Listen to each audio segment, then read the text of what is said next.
السلام عليكم، ازيكم عاملين ايه؟ يا رب كلكم تكونوا كويسين وبخير يا رب ان شاء الله. فيديو النهارده فيديو فرحة، فيديو جميل جدا جدا جدا.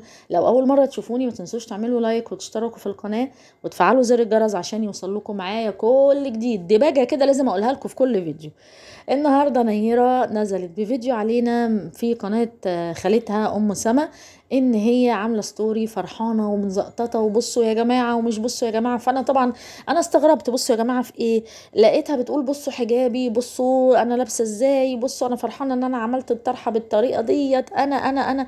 فطبعا اللي هو عايزه اقول لها طب وايه ايه الجديد؟ انتي على طول لبسك محترم، انتي على طول لبسك حلو، على طول لبسها واسع، فساتينها واسعه ما شاء الله عليها. فحبيت فيها قوي ان هي عايزه تطور الحاله اللي هي فيها واللبس اللي هي فيه. فهي كل اللي عملته انها طولت الطرحه زي ما احنا شايفين، من ورا ومن قدام.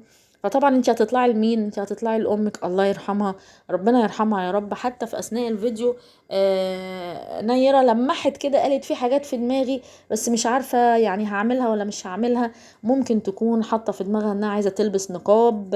هي قالت في الله اعلم هتعمل كده ولا لا. انا بس بقول ان هي فعلا في اثناء الفيديو بتقول في حاجات انا نفسي اعملها بس مش عارفة. قالت هطول الطرحة اكتر، هحاول اعملها زي الخمار.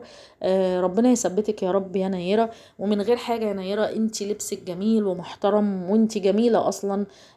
يعني ربنا يرحم امك اللي ربتك احلى تربية، وربنا يدي لابوك الصحة يا رب ان شاء الله باذن الله. اكيد طبعا ليه يد في التربية الجميلة ديت. ربنا يثبتك يا بنتي يا رب، ونشوفك احلى عروسة، وربنا يفرح امك. اكيد حاسة بيكي وحاسه باللي انتي بتعمليه. ما تنسوش اللايك، واشوفكم على خير. يلا سلام.